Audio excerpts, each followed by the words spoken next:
بسم الله الرحمن الرحيم. أصدقائي الكرة مع عادل في كل مكان، أهلا وسهلا بحضراتكم. النادي الأهلي يحتفل بفوزه ببطولة الدوري العام احتفال تاريخي لم يسبق في تاريخ الكرة المصرية، أن يبقى في احتفال أسطوري لتسليم بطولة الدوري العام مثل ما حدث هذا العام من رابطة أندية الدوري الممتاز. رابطة الأندية برئاسة النائب أحمد دياب عملت احتفال أسطوري لتسليم النادي الأهلي بطولة الدوري العام هذا الموسم في مباراة حرس الحدود. مباراة حرس الحدود كنا نتمنى أن النادي الأهلي يفوز بمباراة عشان تكتمل الفرحة، ولكن انتهت المباراة بالتعادل 1-1. حضر جميع لاعبي النادي الأهلي المباراة بالصفقة الجديدة. إمام عاشور تواجد في استاد القاهرة واحتفل مع اللعيبة واستقبلته الجماهير أحسن استقبال. وكان يوم الوداع لأيمن أشرف بيودع النادي الأهلي، خرج من الباب الكبير. طبعا أيمن أشرف انتقل إلى نادي البنك الأهلي وودعته الجماهير واحتفلت معاه وتصور مع الدوري العام. وابى كابتن محمود الخطيب ان اللعيبه قبل ما يسلموا الدوري ان هو يطوق اعناقهم بالورود. كل اللعيبه سلموا على كابتن محمود الخطيب واهداهم طوق من الورود زين به اعناقهم. في نفس التوقيت كل أسر اللاعبين حضروا، وزي ما نوهت لحضراتكم تم تخصيص مدرج خاص لأسر اللاعبين وشاهدوا الاحتفال واحتفلوا مع اللاعبين في أرضية الملعب. صباح اليوم الخميس كابتن محمود الخطيب استقبل أيمن أشرف في مكتبه وأهداه درع وعلم النادي تذكار ليه، وقال له يا أيمن باب النادي الأهلي مفتوح لك في أي وقت. أنت خرجت من الباب الكبير وباب النادي مفتوح لك في أي وقت، لأن أبناء النادي الأهلي بيخرجوا بالطريقة اللي أنت خرجت بيها، ما بيهربوش من النادي الأهلي عشان الفلوس أو عشان أي حاجة. ألف مبروك للنادي الأهلي الفوز ببطولة الدوري العام، وإن شاء الله باقي مباراتين، مباراة بيراميدز يوم 23 ومباراة المصري البورسعيدي يوم 26، تنتهي مباريات الدوري بالنسبة للنادي الأهلي. نلتقي بعد كده للصفقات، وكل وسائل الإعلام بتتكلم على أن زيزو هينتقل للنادي الأهلي، وعقد الاحتراف اللي جاي لزيزو لاعب الزمالك ده كوبري بحيث ان هو يروح النادي ده 6 شهور ويرجع بعد كده للنادي الاهلي. وان زيزو اتفق مع النادي الاهلي ان انا هرجع واخد 30 مليون جنيه في الموسم بعد ما يعمل الكوبري 6 شهور.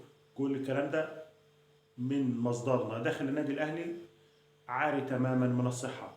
ما حصلش ان النادي الاهلي اتفق مع زيزو، ولو اتفق معاه وخرج بره ورجع النادي الاهلي بيرجع بالطرق الشرعيه، وعقده هيمشي مع الفئه الاولى زي اي لاعب في النادي الاهلي. مفيش اي لاعب في النادي الاهلي بيتخطى مبلغ ل 14 مليون جنيه. ده بالنسبه لزيزو الاخبار بتاعته عاريه تماما من الصحه.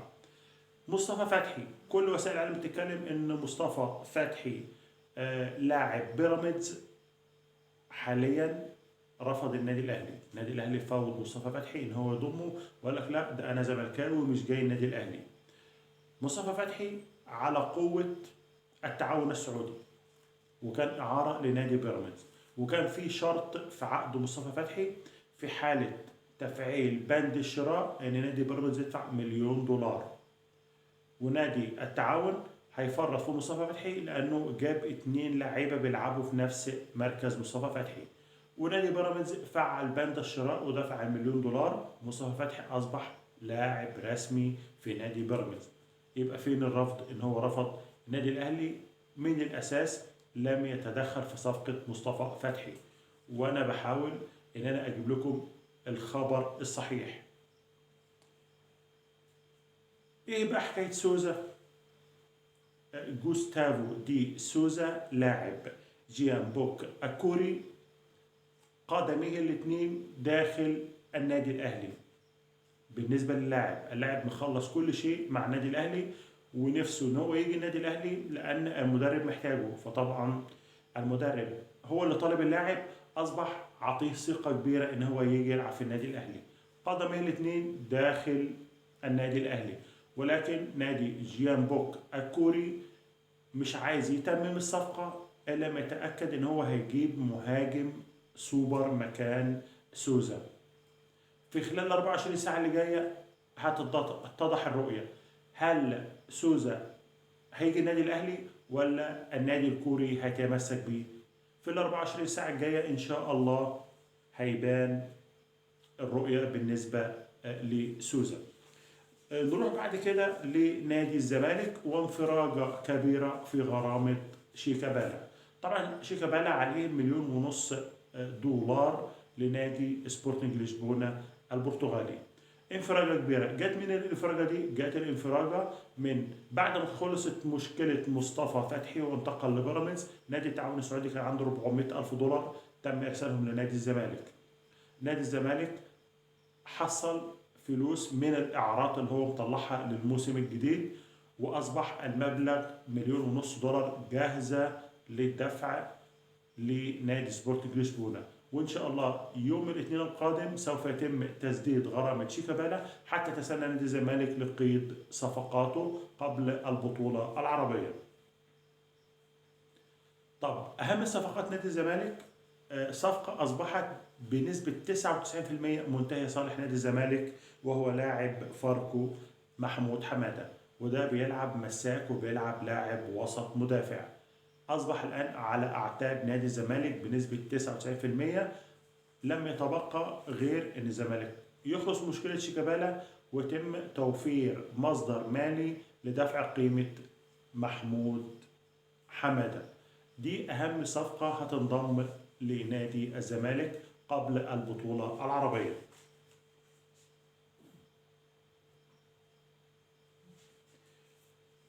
آخر أخبارنا، الميركاتو الصيفي في السعودية نار هذا الموسم. أهم الانتقالات في الدوري السعودي، رياض محرز لاعب مانشستر سيتي الإنجليزي ينتقل إلى الأهلي السعودي. هم 4 أندية سعودية مسيطرة على الميركاتو: الأهلي، أهلي جدة السعودي، اتحاد جدة السعودي، النصر السعودي، والهلال السعودي. طبعا رياض محرز ترك مانشستر سيتي وانتقل إلى النادي أهلي جدة السعودي. كاليدو كولوبالي لاعب تشيلسي بينتقل إلى الهلال السعودي. كريم بنزيما من ريال مدريد إلى اتحاد جدة السعودي. وكان قدوم كريستيانو رونالدو إلى الدوري السعودي فتحة خير على كل الأندية إن هي تدعم صفوفها استعدادا للموسم القادم. إن شاء الله مزيد من الانتقالات للاعيبة داخل الدوري السعودي سوف نوفيكم بها إن شاء الله أول بأول.